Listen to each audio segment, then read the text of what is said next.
Bueno, hoy vamos a aprender cómo se puede armar una fogata o, o una hoguera. Lo primero que necesitamos son dos palos largos y anchos que nos sirvan de base, ramitas para que consuma mejor la llama, y lo que vamos a utilizar de leña, más la yesca, que lo tenemos allá, que son las cáscaras esas. Vamos a utilizar que son las cáscaras del maíz, la tusa y eso. Bueno, los palos de los que van a consumir como leña los vamos a colocar de manera inversa a la base, a los palos que vamos a coger de base. Los colocamos aquí, se lo colocan de esa manera, y si queremos le podemos acompañar con un poquito de yesca. Cuando vemos que la yesca ya esté ardiendo, le vamos acomodando los palos. Antes de armar esto nos tenemos que asegurar de armar la fogata en un lugar donde no se pueda expandir el fuego, donde lo tengamos controlado, y así, para que no ocurra ni un peligro, nada, para no crear incendios y eso. Yo estoy armando aquí en una zona seca donde no podamos comprometer nada de esto. Este tipo de fogata es efectiva, ya que a lo que es la yesca y los árboles le va entrando aire de la parte lateral.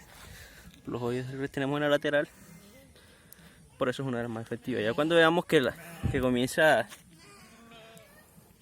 a aligerar el fuego, le vamos metiendo lo que vamos a utilizar de la leña, que ya son los palos más grandes, y se los vamos colocando.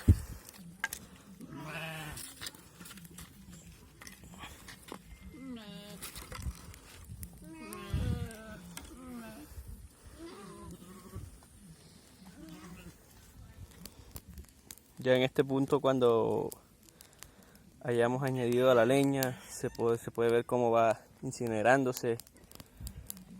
Es recomendable para este tipo de fogata usar ACPM en vez de gasolina, ya que la ACPM maneja una combustión más lenta que la gasolina y la podemos controlar mejor.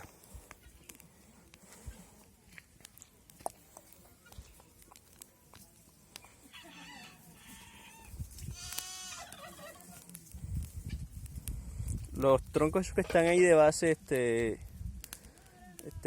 más que todo, como les dije, se usan de base. No es necesario que estos que se incineren y eso.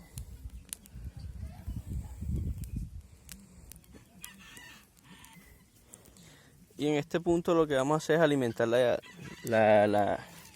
el fuego por tiempo, hasta que quede totalmente prendida y podamos, no sé, ya que sea contar historias, hacer la comida, o no sé, para lo que tenga mayor preferencia. Y bueno, y eso fue todo. Muchas gracias.